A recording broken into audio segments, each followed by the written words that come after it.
Si lo haces, ¿qué? Pues ya lo hiciste hace 40 años, güey. No, ya lo hiciste hace 56. ¿Qué festejas? ¿Cuántos goles crees que anote el Memote Martínez? Zidane estuvo a un cabezazo y no como los que anotó en contra de Brasil en la final del 98. ¿Crees que sigamos vivos? Puta madre, apocalípticas, a más no poder. Creo que ha sido más determinante Memo Ochoa que la Tota Carvajal. No solamente la cantidad de mundiales que ha jugado. Mi expectativa es alta en Ecuador. Mi expectativa es moderada con Colombia. ¿Y crees que algún español del Real Madrid se merecía ir al Mundial? Yo creo que hubiera sido más fácil para Tuchel llamar a Foden y a Cole Palmer. Yo siento que las tres van a llegar a... me retracto. Las tres van a llegar a 16avos. ¿Qué tal? Bienvenidos y gracias por estar aquí en esta sesión especial Q&A del mes de junio, enfocada exclusivamente, pues, obviamente, en la Copa del Mundo que está a punto de empezar. Vamos con sus preguntas. Mijail, ¿cuántos mundiales habrá más en la historia de la humanidad? Mijail, no sé, muchísimos. Muchos. Esperemos que así sea. Mr. Mipini, ¿qué es más probable? ¿Ver a la poderosa selección de Cabo Verde en octavos de final o ver a México regresar a los octavos de final? A ver, Cabo Verde tiene un grupo pues con Arabia Saudita al que puede ganarle. No apostaría por ello, obviamente, pero puede ganarle. Uruguay, que ya dije que va a ser la gran decepción, pero no al nivel como para perder contra Cabo Verde. Y España, ¿no? Cabo Verde podría ser un milagro, ¿no? Que se metiera a 16avos. No lo veo, pero no lo descarto. Y México, como dije, sí creo que se puede meter a octavos, ¿no? Tiene un grupo muy sencillito y ya veremos en el cruce que le toca a la selección mexicana, pero sí la veo en 16avos e incluso en octavos, y a Cabo Verde la veo fuera a la primera de cambio, y si acaso me encantaría verla en 16avos. Creo que puede competir más de lo que se cree contra Uruguay, y a ver para qué le alcanza en contra Arabia Saudita, ¿no? Pregunta Fifis. De los anfitriones, ¿cuál crees que tiene el nivel para asegurar que va a llegar por lo menos a octavos? Yo siento que las tres van a llegar a... me retracto. Las tres van a llegar a 16avos. Eso sí. Depende obviamente del cruce. Depende muchísimo del cruce. Son grupos moderadamente fáciles para los tres. El menos fácil es el de Estados Unidos. Los tres van a avanzar a 16avos. Veo a Estados Unidos, independientemente de que obviamente el rival es el que va a marcar quién tiene más probabilidades de pasar. Sí siento que Canadá se va a quedar en el camino, a pesar de que veía a Canadá hasta hace no mucho como, no solamente la veía yo, estaba claro, era la selección más fuerte de CONCACAF.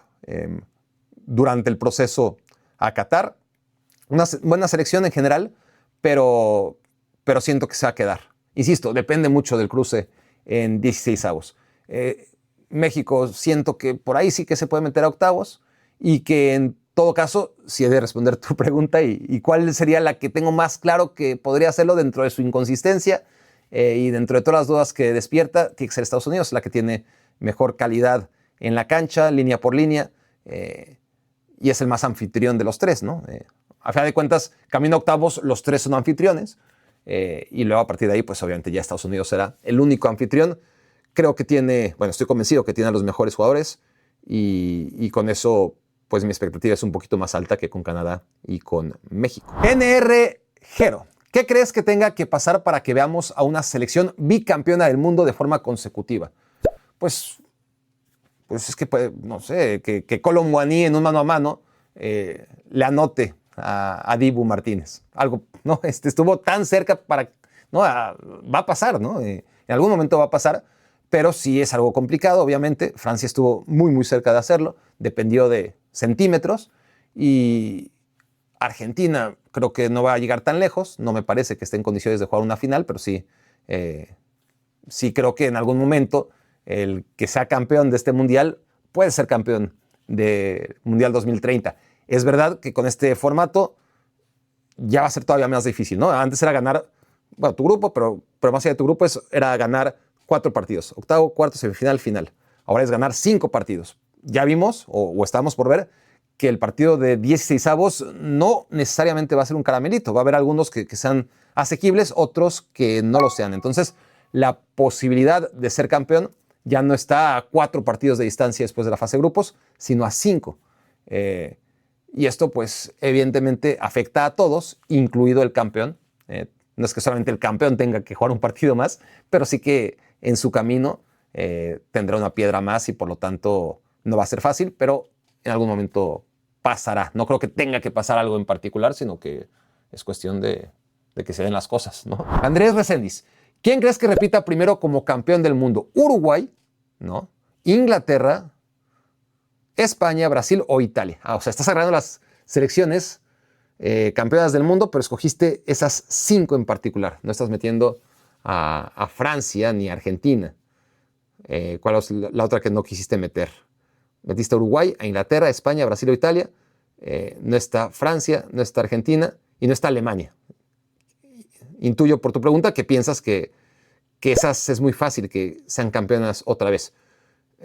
Bueno, si hablamos solo de Uruguay, Inglaterra, España, Brasil o Italia, yo creo que España es la que, a pesar de que España ha ganado un solo mundial y no solo eso, ha jugado una semifinal, la de 2010. Nunca se metió a semifinales más que en 2010. En el 50, entre comillas, se metió también. No eran semis, pero sí se metió al cuadrangular final, le fue como en feria. Iban muy poquitas selecciones al Mundial del 50, fueron 13, pero bueno, España se coló hasta cuartos de fin, hasta los 4 últimos en el cuadrangular, pero España básicamente nunca ha llegado ni siquiera a semifinales de una Copa del Mundo, pero sí que la veo con mucha más estructura que Brasil, que Italia, ni se diga, que Uruguay, ni hablar. Hubiera sido más difícil contestarte entre Uruguay, Inglaterra, Brasil e Italia, ¿no? Ahí sí sería más jodido, pero me pusiste España y la respuesta es fácil, Andrés. Eñe, ¿crees que sigamos vivos? Madre, tus preguntas. Apocalípticas, a más no poder. Eñe dice, ¿crees que sigamos vivos para el Mundial de 2038? Si es así, ¿dónde te gustaría que fuera? Sí, creo que vamos a estar vivos para el Mundial de 2038, entendiendo que 2030 va a ser en todos lados, principalmente en España, Portugal, Marruecos y en algún partido en diferentes países de Sudamérica, que 2034 va a ser en Arabia Saudita. 2038 ya me encantaría que fuera ya de una vez por todas en Inglaterra. Es increíble, ¿no? Como en la historia de los mundiales, una sola vez fue en Inglaterra. Hay una deuda tremenda del fútbol con Inglaterra en este sentido. Tiene los mejores estadios, tiene a la afición más fiel, tiene la cultura de fútbol más desarrollada y ha organizado un maldito mundial. Pues, sí, creo que la respuesta es Inglaterra. Me gustaría que el mundial fuera en Inglaterra. Martín, con tantas selecciones de medio y bajo nivel, ¿cuál ves metiendo en problemas a las grandes selecciones? Bueno, si hablamos de las grandes selecciones, pues obviamente las que han ganado la Copa Mundial, más Países Bajos, más Bélgica, si alguno lo quiere agregar, ¿no? Las grandes selecciones serían ellas.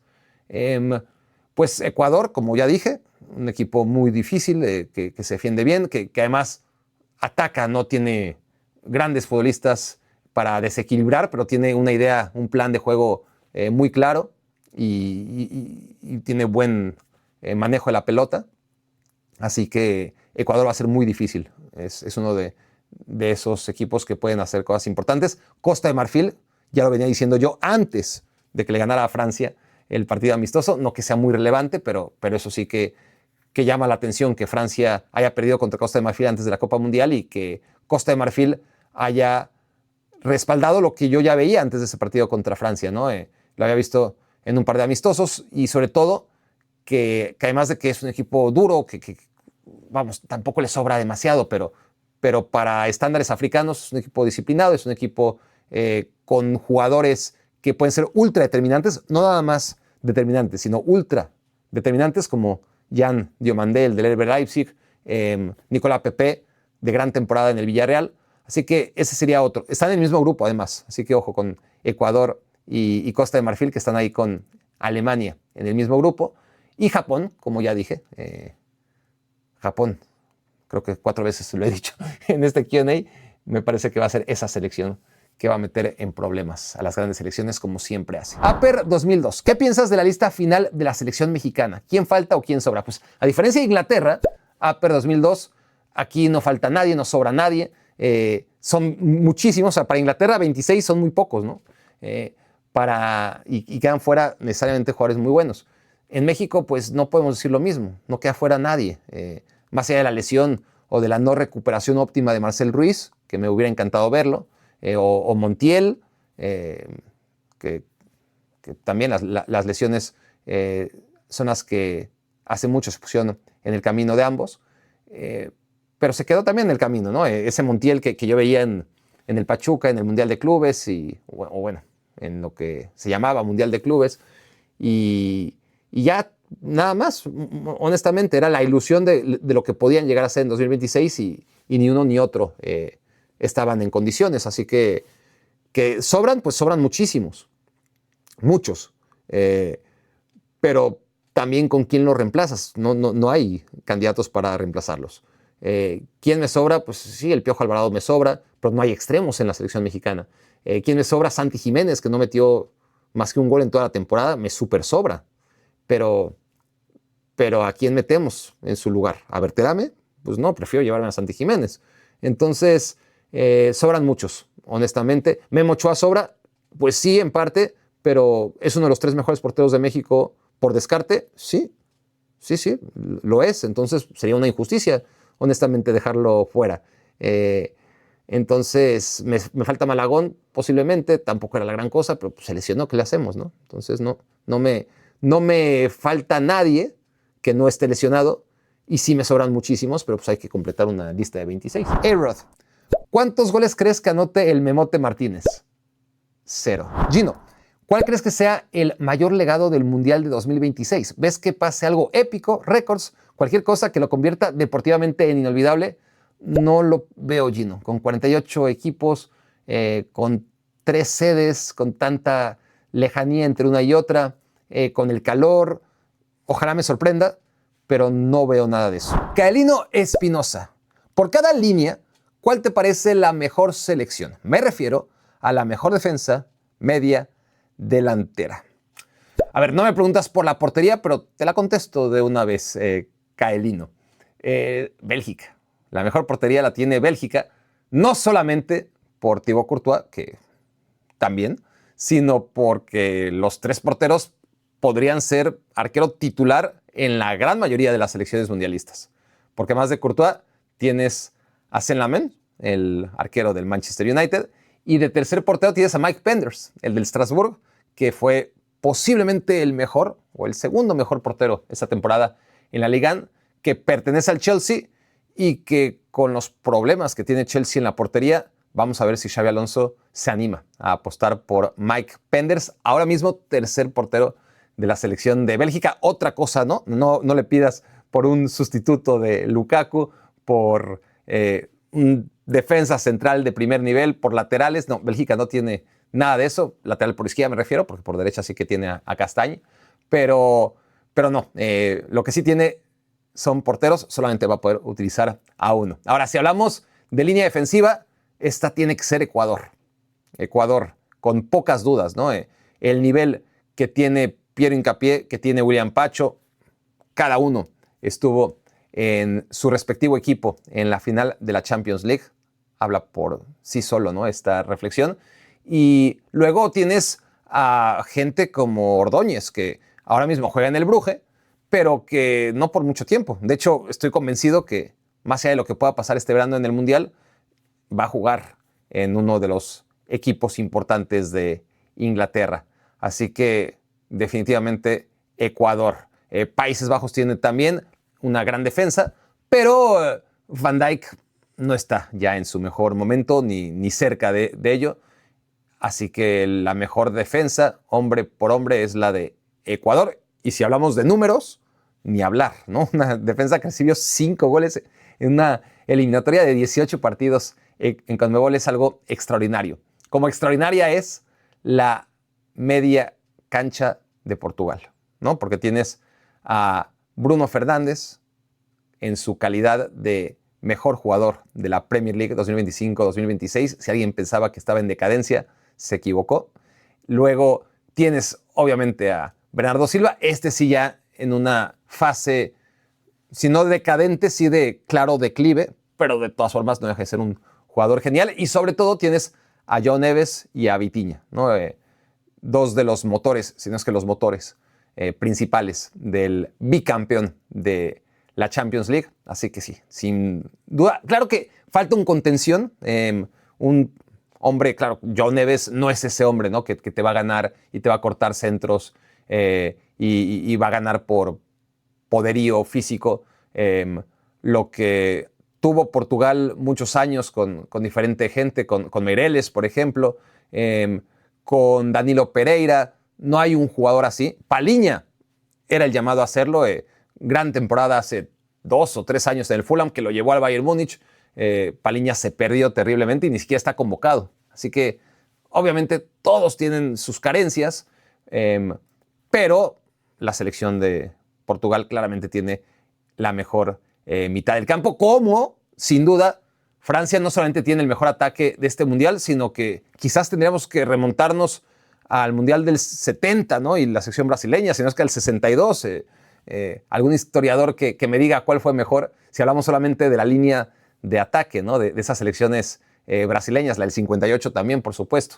Esos son palabras mayores, Garrincha, Pelé, Babá, pero si hablamos de tiempos modernos, lo que tiene Francia es tremendo, ¿no?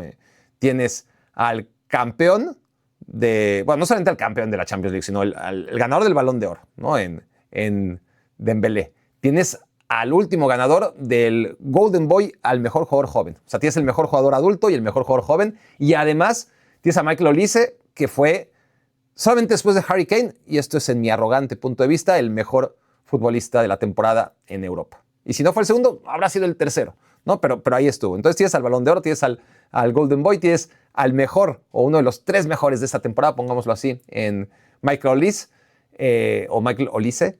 Y luego tienes a gente como Ryan Cherki, extraordinario, sobre todo en la segunda vuelta con el Manchester City. Se lesionó otro hombre que venía siendo el mejor de Liverpool, no sé dónde iba a caber Hugo Ekitike. Y todo esto sin mencionar aún a Kylian Mbappé, ¿no? Todo lo que acabo de decir y encima Kylian Mbappé, está claro. La portería Bélgica, la defensa Ecuador, el mediocampo Portugal y el ataque Francia. Pregunta Sebas, por su participación en el Mundial, ¿cuál es tu jugador favorito en Mundiales? Pues tiene que ser Pelé, ¿no? 3 veces campeón del mundo. Ciertamente en el 58, siendo muy joven y entrando a partir del tercer encuentro, un torneo muy rápido, pero vaya que fue especial lo que hizo Pelé en semifinales y en la final teniendo 17 años, y luego lo que hizo en México 70, más allá de que en el 66 lo cosieron a patadas y en el 62 jugó un partido y empezando el segundo contra Checoslovaquia se lesionó. Tiene matices lo de Pelé en las Copas Mundiales, pero lo que hizo de jovencito en el 58 y lo que hizo ya en el cenit de su carrera en México 70 lo ponen en otro nivel. Lo de Maradona, por lo que hizo en el 86, todavía lo que arrastró en el 90, claramente es uno de los 2 grandes jugadores en la Copa Mundial. Y yo agregaría como tercero a Zidane. Zidane estuvo a un cabezazo y no como los que anotó en contra de Brasil en la final del 98, sino a su cabezazo más famoso, que curiosamente no fue ninguno de los 2 que anotó en la final que hizo a Francia campeona del mundo por primera vez en su historia. Su gran cabezazo fue a Materazzi. Y también a nivel simbólico, pues convierte ese mundial que no ganó, lo transforma en un héroe trágico que también son necesarios en las Copas Mundiales, ¿no? Johan Cruyff también es uno de los héroes trágicos, jugó una sola Copa Mundial, pero está eternamente ligado, ¿no? Tras perderla en 1974, no sin antes haber ejercido el liderazgo en una selección que cuentan, dicen, se escriben libros al respecto, que realmente era espectacular, ¿no? Países Bajos en el 74, pero Johan jugó un solo mundial, ¿no? Zinedine Zidane, lo que hizo en el 98, la carga de responsabilidad que tuvo en esa selección francesa, si no al nivel de Maradona, fue importante, sobre todo a partir de cuartos de final y en la final, obviamente, con 2 goles. Y luego en 2002 no pudo jugar los 2 primeros partidos, venía de anotarle ese golazo al Bayer Leverkusen, se lesiona en un partido amistoso, se pierde los 2 primeros partidos en contra de Senegal y de Dinamarca, de Senegal y Uruguay, aparece en contra de Dinamarca, pero ya es demasiado tarde, Francia ya está eliminada, y luego llega en 2006 a jugar su último torneo, y ahí es lo que tiene todo de carga, ¿no? De simbolismo. Ahí sí No fue Maradona en el 86, obviamente, pero sí que recayó muchísima responsabilidad de que una Francia en declive se metiera hasta la final, y no hubiera sido posible si no se hubiera tratado por Zinedine Zidane. El penal que cobra contra Gianluigi Buffon, a estilo Panenka, le pega al travesaño, espectacular. Y su cabezazo es buenísimo también a Materazzi, ¿no? Es cine. Entonces, yo pondría a Zinedine Zidane como el tercer grande en la historia de las Copas Mundiales, a pesar de que no ganó esa, ¿no? Quedó incompleta la de 2006. Javier Carvache, ¿cuáles son tus expectativas de las selecciones sudamericanas? ¿Cuál crees que sea la gran decepción? A ver, mi expectativa es alta en Ecuador, mi expectativa es moderada con Colombia, y me gusta Colombia en la medida en la que no alinee a James Rodríguez. Es decir, creo que tiene mucho talento para confiar en Luis Díaz, por supuesto, en un hombre gol, quien quiera que sea. Todos andan bien, tanto Cucho como Luis Suárez, como John Córdoba, ¿no? Goleadores todos en sus ligas. Bueno, Cucho no goleador en España, pero sí el más importante del Betis, que acaba jugando o clasificaba a la Champions League. El caso de John Córdoba, campeón de goleo en Rusia, que no es cosa menor. El asunto también de Luis Suárez, campeón goleador en Portugal. Y esto más Luis Díaz, más Richard Ríos, es una selección que en defensa me deja muchas dudas, y sobre todo por la figura de James Rodríguez. Entonces, bueno, no voy a analizar una por una de las selecciones sudamericanas. Solo de Ecuador ya hablé, ¿no? La defensa es básica. Los grandes equipos o los que mejor compiten en los mundiales compiten a través de no recibir goles más que de anotarlos. Ciertamente Ecuador va a tener más problemas que Colombia a la hora de anotar, ¿no? Ahí está. Si entre Ecuador y Colombia pudieran hacer una sola selección, sería buenísima, ¿no? No tendrían problema, por lo menos, para escoger el uniforme, ¿no? Pero sí, lo mejor de Ecuador es la defensa, lo mejor de Colombia está adelante, y confío más en una buena defensa, ¿no? En este sentido. De Brasil espero muy poco. De Brasil espero que pierda, si no en cuartos de final contra un equipo europeo, que ha sido lo que siempre ha pasado. Puede ser que pierda en 16avos, si su cruce es contra Japón. Esa es mi gran apuesta. Y en cuanto a Argentina, incógnita, ¿no? Creo que va a competir. Es un grupo que ha demostrado que compite muy bien, pero si la pregunta es ¿Argentina está para ganar el Mundial? No, Argentina no está para ganar el Mundial. Y la gran decepción, creo que, a ver, me faltó Paraguay, creo que va a competir, va a ser difícil. Tiene un grupo en el que va a haber muchos empates, creo yo, ahí con Australia, con Turquía, con Estados Unidos, a ver si le alcanza para pasar. Debería alcanzarle al equipo Alfaro, y sobre todo porque está muy bien dirigido. Entonces tengo buenas expectativas a pesar de la lesión de Enciso, ¿no? Y en cuanto a la gran decepción, creo que va a ser Uruguay. No tiene Uruguay esos jugadores determinantes. Tiene sí el aval de que es un equipo competitivo, pero ni en defensa ya tiene a los Godín, Lugano y compañía, y en ataque pues ni hablar de los Cavani, Suárez y Forlán, que se quedaron. De Arrascaeta es un jugador que no ha dado lo que pudo haber dado a lo largo de su trayectoria en la selección uruguaya. Federico Valverde, por supuesto, que es un jugador importante, pero creo que no le alcanza. No le alcanza a la selección uruguaya de Marcelo Bielsa. Vamos a ver. Esa es mi sensación en cuanto a Sudamérica. Rayo 1211. ¿Cuál es tu expectativa de las selecciones asiáticas para este mundial? Bajas. Bueno, depende. Asiáticas son muchas, ¿no? Las selecciones árabes, en general, bajas.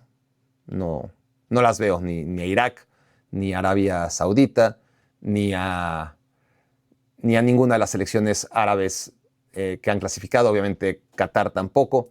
Dentro de las no árabes o casi árabes, ¿no? Bueno, no me voy a meter en temas de ese tipo, pero Irán no es árabe.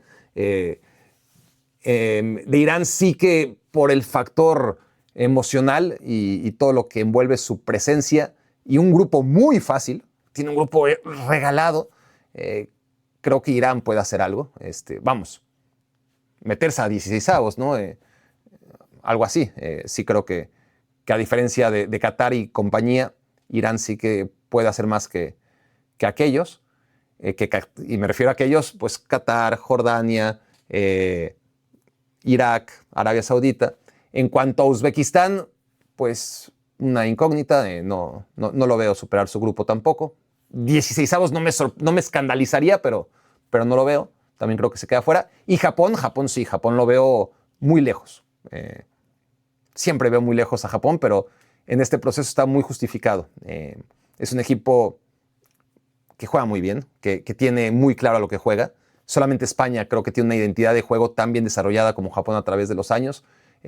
Un proceso de aprendizaje, de mejorar cada 4 años, de competir muy bien. En 2018 se metieron a octavos de final, le estaban ganando 2-0 a Bélgica y después pues, les pasó lo que a México le ha pasado tantas veces, ¿no? Bueno, de hecho México ganando 2-0 en octavos de final tampoco, ¿no? Ha perdido ventajas de 1-0. Japón tenía 2-0, luego Bélgica, y estoy hablando la mejor Bélgica, ¿no? La de 2018, la que se metió hasta semifinales, le empata y luego Japón se lanza al ataque en la última jugada antes del tiempo extra, tiro de esquina. Japón, tiros de esquina, por favor.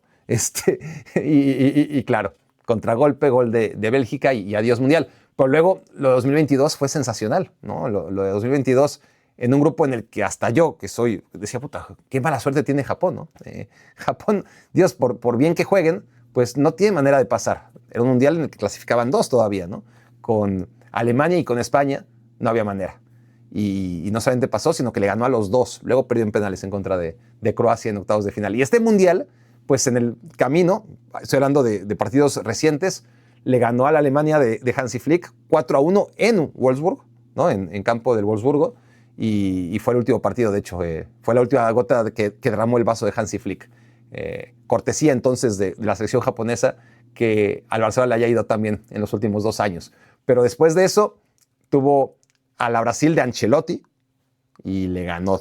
No a la Brasil de qué sé yo, no. El Brasil ya de Ancelotti perdió contra Japón y luego contra la selección de Inglaterra de Thomas Tuchel, ese resultado reciente en Wembley, también ganó Japón. Entonces, tiene resultados sólidos y sobre todo eso, ¿no? Un juego dinámico, sumamente disciplinado. Les ha faltado ese colmillo que creo que ya habrán desarrollado para esta Copa Mundial y mi expectativa de la selección japonesa es muy alta, a pesar de que tienen muy mala suerte, ¿no? Otra vez, un grupo dentro de un mundial de 48 selecciones, le toca un grupo súper difícil, ¿no? Comparado con otros grupos. Tienes que enfrentar a Países Bajos, tienes que enfrentar a Suecia. Yo creo que va a quedar por encima de Suecia. Debería quedar por debajo de Países Bajos. No me sorprendería que fuera primer lugar de grupo, pero digamos que puede acabar segundo. Y si acaba segundo, se enfrentaría a Brasil. Siempre y cuando Brasil le gane el grupo a Marruecos y a Escocia, ¿no? Pero si acaba siendo Brasil o el mismo Marruecos, pues va a ser muy complicado para Japón, está claro. Pero yo creo que le puede ganar a los dos. Y yo creo que le va a ganar a los dos la selección, bueno, al que le toque la selección japonesa, si es que le toca a alguno de ellos. Santos 39-37. ¿Crees que por la convocatoria que hizo Tuchel, ahora Inglaterra tiene aún más presión? Sí. Hubiera sido más fácil para Tuchel llamar a Foden y a Cole Palmer y a Maguire y a Luke Shaw, aunque fuera a tenerlos en la banca, que no hiciera tanto ruido. Pero esas son las decisiones que hay que tomar si quieres ser campeón del mundo. Tuchel se lo juega todo a una bala. Tuchel creo que sabe que, esta es mi intuición, que Pep Guardiola está puesto para dirigir a la selección inglesa. Y que la única manera de evitarlo, si es que esto es cierto, es meter a Inglaterra en la final de un mundial. Semifinales posiblemente no sea suficiente si estamos hablando de un interés real de Guardiola por dirigir a Inglaterra. Entonces, ¿qué tienes que hacer? Jugártela. Y en este caso, uno, por lo menos yo entiendo, que no obedece a cuestiones tácticas, sino más simples, ¿no? Cole Palmer, ¿tuvo una buena temporada? No. Phil Foden, ¿tuvo una buena temporada? No. Dentro de Inglaterra, ¿hay convocados que no tuvieron una buena temporada, como Jude Bellingham? Sí. Pero en todas las selecciones hay ciertos intocables. Bellingham es intocable, Foden y Cole Palmer no lo son. Ya veremos cuál es el papel de Bellingham en la selección inglesa, pero está claro que Tuchel teniendo además tanta calidad, porque es un tema de abundancia, ¿no? El principal problema, entre comillas, de Tuchel es que realmente hay abundancia en muchas posiciones en Inglaterra y se puede permitir el rechazar a Foden y a Cole Palmer cuando tienes a jugadores como Bellingham, como Morgan Rogers, sobre todo esos dos, ¿no? Más que suficiente para jugar en la posición donde más le gusta a Foden y a Cole Palmer, si bien en la banda pues también está muy competido el asunto. No es que haya pocas opciones en la selección inglesa con, obviamente, Bukayo Saka, con Eberechi Eze, con un montón de futbolistas que quizás no teníamos contemplados, ¿no? para ser convocados, pero que al final no tienen que ir los 26 mejores. O sea, me refiero a Watkins, me refiero a Tony, son jugadores, Madueke mismo, a mí me gusta Madueke, pero son jugadores que sabes que si llevas de suplentes, no pasa nada. Al contrario, ellos saben que van de suplentes. Si llevas a Cole Palmer o a Phil Foden, es un problema. Evidentemente Tuchel los conoce mucho mejor que tú o que yo. Bueno, por lo menos que yo, y que tú, me imagino que también. Pero entiendo yo que al ser superfiguras y al tocarles por su momento de forma y por el momento de forma de sus compañeros un rol de suplente, entiende Tuchel que van a restar más de lo que van a sumar. Si están a disgusto en un rol que crean que obviamente no les toca, porque son figuras, ¿no? Entonces, cortar por lo sano y decidir, sobre todo cuando te lo juegas todo a una bala y ya no estás pensando en la Eurocopa que viene y el proceso no es el Mundial. Y hay que tomar decisiones drásticas, tener muy claro tu grupo de titulares, muy claro tu grupo de suplentes, y si estos suplentes van a sumar al grupo, aunque no sean tan buenos, siguen siendo buenos y van a entender mejor su rol de suplentes y no van a hacer mala cara al cuarto, quinto, sexto, séptimo, 18º día de la concentración. Entonces yo lo entiendo. Sí, que respondiendo a tu pregunta, es un riesgo, es mayor presión, pero a la vez es una apuesta que suelen tomar las selecciones ganadoras, ¿no? Los equipos ganadores y sobre todo a nivel selección, cuando tienes, claro, en un torneo de 38 jornadas de liga, más quién sabe cuántos de Champions y de Copa, sí que necesitas 26 jugadores, ¿no? Lo mejor que, la mayor cantidad de buenos jugadores que sea posible, cuando hablas de un super equipo, ¿no? Cuando hablas de una selección, a jugar los 8 partidos que ahora son camino a ganar el Mundial y entendiendo que juegas cada 4 o 5 días, sobre todo a partir de la fase final, ahí sí necesitas una rotación, pero una rotación menor, ¿no? No los 26 van a jugar. Muchos de ellos no van a jugar un solo minuto, varios van a jugar bien poquito y necesitas un grupo de 14, 15 que van a estar jugando consistentemente. Entonces no necesitas a los 26 mejores, necesitas a los 15 mejores, a los 15 que estén en el mejor momento y a los demás que complementen bien a tus necesidades tácticas y además anímicas. Así que es mayor presión, sí, pero a la vez qué mejor manera de quitarse la presión que ganar. Y creo que Inglaterra está por el buen camino, ¿no? Al tomar este tipo de decisiones que las demás selecciones no suelen atreverse, ¿no? Por miedo a eso, a la presión extra, a la presión mediática. Yo creo que Tuchel lo tuvo muy claro y total, tiene poco que perder, ¿no? Si pierde, pues será una historia más dentro de tantas y tantas historias para olvidar de la selección inglesa en los mundiales, ¿no? Si gana, si hace historia, pues entonces habrá valido la pena. Yo creo que está bien tirada, a pesar de que me encanta Foden y me encanta Palmer. Por no hablar de los otros, que no fueron Trent Alexander-Arnold, que nunca ha funcionado bajo ningún entrenador. Bueno, ningún entrenador. Le tocó Southgate y con Southgate no jugó nunca tampoco, ¿no? Por lo menos iba convocado. Southgate, si hubiera querido, seguramente, si hubiera tenido el carácter de Tuchel, pues quizás no lo hubiera convocado. De todas formas, ni lo vas a usar. Pero bueno, a mí me gusta que los técnicos tomen este tipo de decisiones, honestamente, y no de cara al qué van a decir, cómo van a reaccionar, presión extra, no. Tú lo que creas que es lo mejor para tus intereses y juégatela con ellos, ¿no? Y creo que hace bien Tomás Tuchel. Pared 13. ¿Puede ser Ochoa el jugador más importante en la historia de los mundiales para México? Te contesto como como contesté la convocatoria de la selección, falta quién sobra, es que sí puede ser, pero es que es porque no hay muchos referentes, ¿no? Es decir, habría que compararlo con la Tota Carvajal, pero creo que ha sido más determinante Memo Ochoa que la Tota Carvajal. No solamente la cantidad de mundiales que ha jugado, sino lo que hizo en contra de Brasil, sobre todo en 2014, lo que hizo en contra de Alemania en 2018, el penal que le para a Lewandowski en 2022, sí es uno de los jugadores más importantes en la historia de los mundiales para México, ¿no? Por la cantidad de mundiales que jugó. Es decir, Luis Hernández ha sido el más importante en un mundial. Metió 4 goles en un solo mundial, ¿no?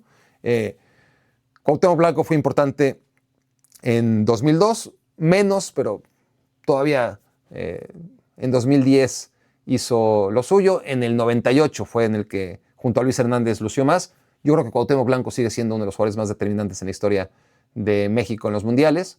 Y Rafa Márquez, pues como capitán y anotando gol en 3 mundiales distintos y siendo capitán en cada una de las ediciones, pues sigue siendo el más importante y lo seguirá siendo hasta que llegue uno verdaderamente importante, ¿no? Que trascienda, que haga que México llegue al siguiente nivel.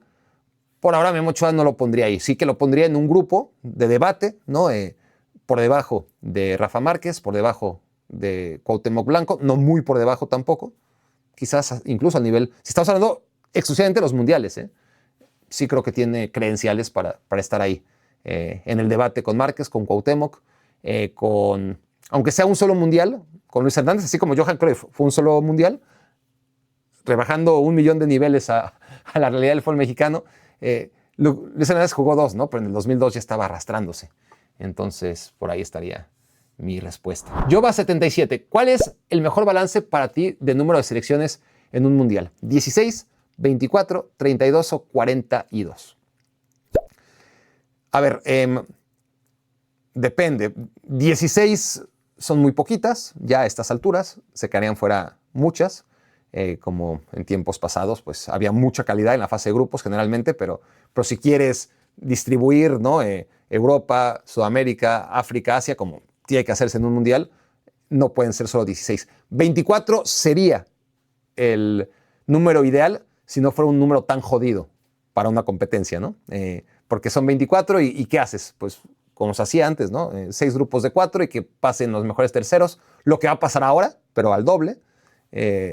Y no es algo que, pues, no es algo gratificante, digamos, pongámoslo así, ¿no? Ahora de 42, ahora de 48 selecciones, porque me preguntaste 42, supongo que te referías a las 48, ¿no? Son demasiadas selecciones. 32 son buenas.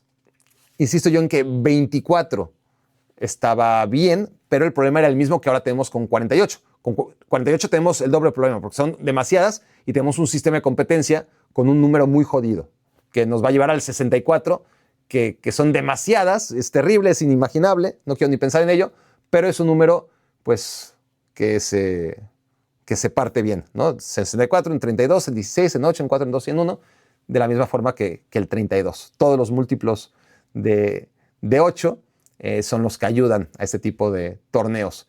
Y 32, o sea, la calidad de 24 es la mejor, pero la distribución de equipos de 32 es la opción más clara para no estar haciendo cuentas de quién es el mejor tercer lugar y premiando la mediocridad de que jueguen la fase de grupos solamente para que queden fuera unos cuantos, ¿no? Entonces, pues sí, el mundo ideal sería algo entre 24 y 32. Si he de casarme con una, pues a pesar de que yo era muy reacio a aceptar el Mundial de 32 cuando sufrió una ampliación en Francia 98, porque no nos gustan los cambios, y menos a la gente como yo, que ya en el 98 era un viejo amargado de 16 años, al final he de decir que estuvo bien, dentro de todo, cambiarlo de 24 a 32. En la Eurocopa fue una mamada cambiarlo de 16 a 24, ¿no? Un Mundial de 24 estaba bien, una Eurocopa de 24 es demasiado porque son la mitad de selecciones. Pero bueno, ese es el rumbo que ha tomado el juego. Ur Alfmar, ¿crees que los mundiales han ido en decadencia? No creo. Ciertamente, antes los mundiales eran la oportunidad de ver jugadores que desconocíamos. Antes los mundiales eran las ocasiones de ver a grandes figuras en una sola selección, ¿no? Ver a los brasileños juntos, ver a los argentinos juntos, ver a los franceses juntos. Ahora ya los vemos a nivel de clubes, lo que antes no se podía hacer por el límite de extranjeros, estoy hablando hace mucho tiempo, de un tiempo para acá, de ya varias décadas para acá, el nivel de clubes ha sobrepasado por mucho al de selecciones. Pero eso no ha hecho decadente al Mundial, en absoluto. Sí que esto de ampliar a 48 selecciones es demasiado riesgo. Este sí podría ser una señal de decadencia, tomando en cuenta que por sí se ve mejor juego a nivel de clubes, porque es evidente, ¿no? La capacidad que tienen los clubes de armar equipos, a diferencia de las selecciones, que por dinero que tengan, por grandes cracks que tengan, pues no pueden armar equipos. Les sobran porteros, pero les faltan laterales izquierdos o viceversa. Eso hace más complicado a una selección, además de que los cracks del mundo están distribuidos, aunque no de manera equitativa, sí, entre todos los países. Cada crack, de repente, pues te sale un güey de Georgia, ¿no? Y hay muchos países que se reparten, aunque sea con uno, tienen jugadores. Si Georgia fuera un club, jamás podría tener a un Kvaratskhelia, por ejemplo, ¿no? Entonces, los buenos jugadores están repartidos en 50, 60 selecciones y a nivel de clubes están en 14, 15 selecciones. Entonces, están mucho más. Las mejores selecciones no están al nivel de los mejores clubes, además del tiempo de trabajo. Pero esto ha sido la historia de siempre, ¿no? Entre selecciones y clubes. No hace que el Mundial sea algo que podamos definir está en decadencia. Me gusta que todavía, a pesar de la prostitución en general de la Copa Mundial, se mantengan por ahora. Y que no me oiga, lo voy a decir muy chiquito, muy quedito, ¿no? Que Infantino no se le ocurran ideas, pero me gusta, por ejemplo, que las selecciones no tengan publicidad en la camiseta. Que siga siendo especial, ¿no? Por lo menos en ese tipo de cosas. Una Copa Mundial, aunque no lo valoremos, vamos a empezar a valorarlo cuando se pierda incluso eso. Entonces, no está en decadencia. Al contrario, Qatar 2018 me pareció, Qatar 2018 no, Qatar 2022 me pareció un muy buen mundial. El mejor mundial que yo he visto. Me pareció entretenido, muy bueno. El nivel del fútbol era muy bueno en 2022, ahora en 2026 no es tan bueno y las temperaturas no van a ayudar y sí va a ser un mundial decadente. Creo que este mundial es muy probable que sea decadente, lo que no significa que los mundiales estén en decadencia, por más que el que viene después, en 2030, pues es que juega en 14 países, ¿no? Vamos a ver qué pasa, pero sí, los directivos de FIFA han hecho lo imposible por hacer que el mundial tenga ese derrumbe que esperemos no tenga, ¿no? Porque sigue siendo un gran evento que nos tiene a todos realmente muy emocionados. Mark Cookie, ¿crees que algún español del Real Madrid se merecía ir al Mundial? Yo creo que no. No. Carreras tuvo un final de temporada muy malo. En general su temporada fue mala, pero acabó siendo suplente. En el caso de Carvajal, ni hablar. Tras su lesión ya le costó mucho y ni minutos tuvo. Hausen tuvo una segunda vuelta terrible. Pintaba muy bien la pretemporada. Con Xabi Alonso empezó a tener dudas y ya con Arbeloa Hausen se desplomó. Y pues tampoco hay tantas opciones, ¿no? Gonzalo, pues no. Creo que en otra época, donde el Madrid tenía mucho más peso y a Florentino Pérez le tenían miedo, pues seguramente hubieras llamado a Carvajal, por lo menos, ahí, para que hiciera bola. Total, hay 26 jugadores, ¿no? Estoy convencido que Florentino Pérez hubiera presionado, ¿no? O igual y de manera tácita, ¿no? La Federación Española de Fútbol, si un entrenador le llegaba con una lista de 26 o de 23 y no había un jugador del Real Madrid, diría, a ver, mete un jugador del Real Madrid, aunque sea para rellenar, pero para no meternos en pedos mediáticos, ¿no? Ahora mismo el poder de Florentino no es el que era y los entrenadores, en este caso Luis de la Fuente, tiene libertad de no seleccionar a ningún jugador del Real Madrid porque realmente ninguno lo mereció, ¿no? Y no solamente estamos hablando de selección española, hay muchísimos jugadores del Real Madrid, Camavinga y Mendy en Francia, Mastantuono en Argentina. ¿Cuál se me está olvidando? Pues, obviamente Rodrigo y Militao, pues, porque estaban lesionados con la selección brasileña, pero pero hay un montón de jugadores del Real Madrid, Trent Alexander-Arnold, ¿no? El que me estaba faltando, que no van al Mundial. Asensio, pues ni cómo llamarlo. Entonces sí, de acuerdo que el Real Madrid, no solamente los españoles, sino que varios de sus jugadores que uno en otros tiempos puede decir, mira, si juegas en Real Madrid, aunque tengas una mala temporada, aunque seas suplente, vas a tu selección. Pero los tiempos cambian y ahora ya no es suficiente, ¿no? Pregúntenle a Trent Alexander, a Camavinga, a Mastantuono, a Mendy y a todos los españoles, que tampoco son muchos, ¿no? del Real Madrid. Axel World X. Ya sé que si dices quién es el caballo negro, ya no es el caballo negro. Es así. Que se descubre hasta que veamos el desarrollo del Mundial. Así es. Pero entre tú y yo. Ok, Axel. Entre yo y tú. Dime quién piensas que podrá ser esa selección que nadie tiene en el radar y se va a colar hasta las instancias finales. Llegaste tarde. Tu pregunta llegó tarde. Japón. Que me sorprende que nadie la ponga en el radar. Todo el mundo habla de Noruega. Todo el mundo habla de Marruecos. Que creo que sobre todo Marruecos tiene validez, pero al final de cuentas sí sería una sorpresa que se metiera a semifinales otra vez, ¿no? Pero bueno, tampoco sería como un shock, como no debería ser un shock que Japón hiciera lo que le ha faltado poquitito, ¿no? Ese colmillo extra, esa mala sangre, leche en el área, esa contundencia que le ha faltado, porque todo lo demás lo tiene Japón. Y otra vez, insisto, el grupo es difícil, el cruce es difícil, por eso saco un poquito el paraguas, pero Japón es mi gallo y Ecuador es otro de mis gallos para hacer sorpresas. Siento que por los cruces, y adelantar los cruces es muy difícil porque hay margen de error, clasifican muchas selecciones. De por sí, llega un mundial y dices, puta, está Costa Rica en el 2014, ¿no? Con Inglaterra, con Uruguay y con Italia, pues no hay forma de que Costa Rica haga nada, que ni se presenten. Resulta que Costa Rica acaba primer lugar de grupo, ¿no? Y lo que digo de Japón, puta, con España y con Alemania, ¿qué va a hacer Japón? Pues ¿qué va a hacer? Pues no solamente va a clasificar, sino que le va a ganar a los dos. Entonces eso de andar haciendo cuentas con los grupos siempre sale mal. Siempre sale mal. Dicho todo lo anterior, cuando se habla de los grupos y de las posibilidades de Noruega y de Marruecos, a mí me salen cruces muy bravos, ¿no? A Marruecos me sale un cruce en el que se va a tener que enfrentar a Japón o a Países Bajos. No es que no les pueda ganar, creo que serían partidos muy parejos, pero creo que ahí quedaría, Marruecos en 16avos, qué difícil esa palabra, por lo menos para mí que de repente hablo muy rápido y luego muy lento, pero 16avos. Ahí es donde Marruecos, que me gusta en general, que creo que tiene una selección todavía más potente que la de hace 3 años y medio.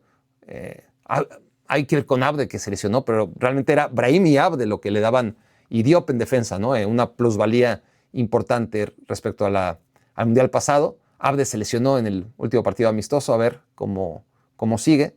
Brahim Díaz es un crack, pero insisto, en 16avos contra Países Bajos o contra Japón o contra Suecia sí la libran, pero sería parejo y creo que lo pueden perder. Y en el caso de Noruega, tengo más dudas, no tantas certezas como parece tener la mayoría. Es un equipo que sí hizo una gran eliminatoria, pero Odegaard no anda bien, Haaland no anda del todo bien. El último partido contra Marruecos precisamente tocó literalmente, no estoy exagerando, 4 balones. No es un hombre que toque mucho la pelota, ni que necesite hacerlo, pero 4 ya te habla no solamente de la poca implicación que tiene Haaland, sino de lo nulo que es el ecosistema de Noruega para hacerlo partícipe de repente, ¿no? 4 pelotas tocó en contra de Marruecos cuando salió sustituido al minuto 70 y tantos. Entonces, los jugadores más importantes, por más que Ornes, que se había retirado a los 27 años de la selección y volvió, muy hábil de su parte, ¿no? Se perdió la eliminatoria, pero vuelve ahora que Noruega está clasificada. O Ryerson, que va y viene y tiene punto honor y es un buen lateral derecho, pero no le va a alcanzar a Noruega. Más allá que hizo una eliminatoria sensacional, y que tiene a Antonio Nusa, que es demasiado intermitente como para confiar en que va a ser un buen mundial. Oscar Bob, más de lo mismo. Sí que tiene buenos jugadores, sin duda, pero luego en el cruce, es decir, Noruega primero pues, tiene un grupo en el que difícilmente va a quedar primero cuando está Francia, ¿no? Ya veremos, no se descarta, pero difícil. Y una vez que quede segundo, si es que queda segundo, se puede enfrentar se va a enfrentar al segundo del grupo de Ecuador, Costa de Marfil, de los que ya hablé muy bien, y de Alemania, que no pienso que Alemania va a ser un muy buen mundial, pero sí lo suficiente como para ganarle a Noruega. El que sea, creo yo, entre Alemania, Ecuador e incluso Costa de Marfil, deberían ganarle a Noruega. Bueno, Alemania debería, Ecuador tendría que, y Costa de Marfil podría, ¿no? Son diferentes rangos, pero son duelos duros tanto para Marruecos como para Noruega, los que se pueden avecinar en 16avos, de lo mismo que Japón, ¿no? Japón pues exactamente lo mismo y Ecuador exactamente lo mismo, ¿no? Estoy hablando de los cruces de estas selecciones, Marruecos y Noruega, y estoy fundamentando mi escepticismo en sus cruces, pero pues Ecuador más de lo mismo, ¿no? Ecuador precisamente es muy posible que se enfrente a Noruega, si no es que hasta a Francia, ¿no? En una de esas, en 16avos. Luego quedas en tercer lugar y eso cambia todo, hasta te puede generar, dependiendo de tu cruce, un rival menos complicado, porque no sabes quién pudo ganar tal grupo que no esperabas que lo ganara. Entonces, también la tiene muy difícil en su camino seguramente Ecuador. Japón ya lo dije, enfrentarse a Brasil o a Marruecos va a ser difícil, pero ahí están mis caballos negros. Voto antes por Japón y Ecuador e incluso Costa de Marfil que por los caballos negros que todo el mundo quiere señalar, que son Noruega y Senegal y Marruecos, ¿no? Esos son los fáciles. A mí no me gusta lo fácil generalmente. Y como bien dices, el caballo negro no se anticipa, sino ya no es caballo negro. La sorpresa no se espera, porque si esperas una sorpresa, ¿qué crees? Deja de ser sorpresa y ya no te puede sorprender, solamente te puede decepcionar. Creo que es el caso de Noruega e incluso de Marruecos. Fernando, ¿consideras que la selección de Noruega está súper sobrevalorada? Gracias, Fernando, por tu pregunta. Acabo de responder. Creo que es demasiado decir súper sobrevalorado. Tiene lo suyo, pero sí creo que está sobrevalorado. Alfo F. Si hiciéramos un octagonal final para decidir al supercampeón del mundo, ¿quién crees que lo ganaría? Un octagonal final hoy para el supercampeón, pues sí, tendría que ser hoy, ¿no? Al menos de que estés hablando de cada selección que fue campeona del mundo, pues en ese caso, pues, ¿cuál de las 5 versiones de Brasil escogerías, no? Supongo que te refieres a hoy mismo, entre los que han sido campeones del mundo, ¿quién la ganaría? Pues la ganaría Francia seguramente, o España, ¿no? Sí. Si hablas del otro, pues también, ¿no? Obviamente las mejores versiones de Brasil no podrían con la intensidad, con la dinámica de las selecciones modernas, y en ese caso, pues tendrían ventaja tanto Francia como Argentina como España. Hoy, pues la ganaría el que pensamos que va a ganar el Mundial, ¿no? Y el que pienso yo que va a ganar el Mundial es Francia. Entonces, no hay una gran diferencia entre el que va a ganar entre los 48 y el que va a ganar entre los que han sido campeones del mundo. Carles, ¿crees que el resultado más digno de la selección mexicana en este Mundial sería quedar entre sexto y séptimo lugar? Un abrazo, Carles, antes que nada. Espero que todo esté muy bien. Pues sí, claro. Sexto, séptimo lugar sería un sueño, sería mucho más que digno, pero a la vez es una paradoja, ¿no? Porque la selección mexicana a lo más que aspira es a esto. Y esto ya es un sueño tremendo, ¿no? Es súper guajiro, utópico, y por un lado es paradójico porque si se logra, no se habrá hecho más que lo que ya se hizo en 1970, sexto lugar, y en 1986, sexto lugar. Entonces, si México logra un sexto lugar, que sería increíble, sí, güey, pero pues avanza, ¿no? Estás donde estabas hace 56 y hace 40 años cuando organizaste el Mundial. Y luego lo peor sería que indicaría que ese es el camino adecuado, ¿no? Legitimaría todo lo que se hace en el fútbol mexicano y todo lo que se deja de hacer en el fútbol mexicano. Y una actuación buena en el Mundial, pues sería perjudicial, ¿no? A mediano y a largo plazo para este autoengaño del cual de por sí vive en el fútbol mexicano, ¿no? Vive en su propio mundo pensando que es mucho mejor de lo que realmente es, haciendo muy poco por mejorar, y si de por sí hace poco por mejorar, imagínate con buenos resultados. Entonces no me gustaría la idea para nada de que acabe sexto o séptimo lugar, pero paradójicamente, insisto, si lo haces, ¿qué? Pues ya lo hiciste hace 40 años, güey. No, ya lo hiciste hace 56. ¿Qué festejas? ¿No? ¿Por qué no avanzas mejor? Estás justamente en donde estabas. Y eso en el mejor de los escenarios. Un abrazo, Carlos. Cristian, ¿crees que la mayor decepción del Mundial sería no ver a Francia campeona? No sé, depende de si llega a la final y la pierde, pues no sería tan decepcionante, ¿no? Sería una tercera final consecutiva. No sabemos si España queda otra vez eliminada en fase de grupos, pues esa sería la gran decepción del Mundial. Si Alemania por tercer Mundial seguido hace el ridículo, pues también habría que contemplarlo. Creo que hay muchas posibilidades de gran decepción del Mundial y no necesariamente tiene que ver con Francia. Ciertamente Francia no anda con medias tintas. Siempre es, o casi siempre es todo o nada. Desde el 82, ¿no? Voy a hablar incluso de mundiales que no me tocaron, pero solamente un mundial desde el 82 o un proceso mundialista desde el 82, Francia ha sido ni fu ni fa. En todos los demás ha sido el cielo o el suelo o el subsuelo. En el 82, semifinales. Muy bien. 86, semifinales. Muy bien. Perdió con Alemania en ambas. Mereciendo ganar, según veo, leo y me cuentan. Italia 90 no clasifica, o sea, un desastre. Estados Unidos 94 no clasifica, peor desastre, con Papán, con Ginola, con Cantona, y no clasifican. En el 98, ¡pum!, campeones del mundo. 2002, asqueroso, ni la fase de grupos logran pasar. 2006, se meten hasta la final del Mundial, la pierden en penales, maravilloso.